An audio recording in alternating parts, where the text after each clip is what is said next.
First, I'm going to explain about language change. What is language change? Language change is about how language evolves over time. This change can happen in several ways and impacts various aspects of language like structure, vocabulary, pronunciation, and grammar. Dude, I got the job. Bro, that's so awful. Awful? Yeah, I'm so full of awe for you. No, dude. Have you been living under a rock? Awful doesn't mean full of awe anymore. Okay, the definition changed like hundreds of years ago. From this video, we can see that the confusion arises because the word awful has undergone a language change. Before language change, awful means full of awe, but after language change, awful means unpleasant, terrible, or disturbing. Lexical ambiguity happens when a word or phrase has multiple meanings, which can lead to different interpretations. For example, the word bank can refer to a financial institution or the edge of river.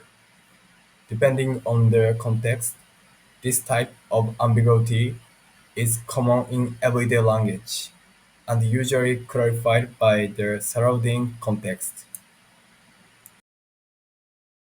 I'm proud of you for deciding on a major, but I like to think the Lord heard my prayers about you, but you still dressing like a streetwalker. Yep, I'm getting serious. I got a backpack, I got a new notebook. Oh, I got one of those see-through yellow pens so I can do that thing where you color in the words. Highlight? Probably the backpack.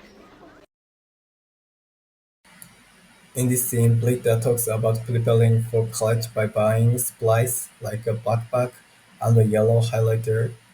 When she struggled to name the highlighter, calling it one of those see-through yellow pens, we may ask highlight. Here is where lexical ambiguity occurs. Meaning one is verb, to highlight text using a highlighter pen. Meaning two is noun, the most important or notable thing. Women uses highlight as a verb, referring to the pen. However, Blita misinterprets it as a noun, meaning the most important thing she bought. She replies probably the backpack, creating a humorous misunderstanding based on the word's double meaning. I'm Norin Binti Muhammad and I'm going to present about syntactic ambiguity. So what is syntactic ambiguity? Syntactic ambiguity or structural ambiguity happens when a sentence has more than one meaning because of how it's structured. This is caused by how words and parts of the sentence relate to each other, not by the meaning of the words themselves.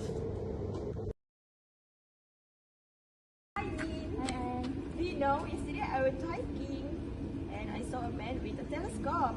What do you mean? I mean, I saw a man with a telescope. I am the one who's using the telescope. Oh, right. So in the video, we can see that Lin is confused. The confusion is in the sentence, I saw a man with a telescope. This is because the phrase with a telescope can be understood in two ways. First one is you use a telescope to see the man, and the second one is the man was holding a telescope. This happens because it's unclear whether the phrase describes the action of seeing or the man. Hey, my name is Faisin. I want to explain about the phrase structure 3.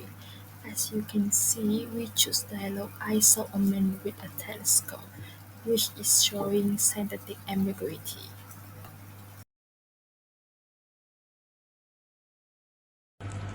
For the figure 1, why the meaning of the sentence ambiguous due to scientific ambiguity is that the sentence can become some meaning something else, like what the dialogue we choose is I saw a man with a telescope can become meaning something else, like I used the telescope to see the man.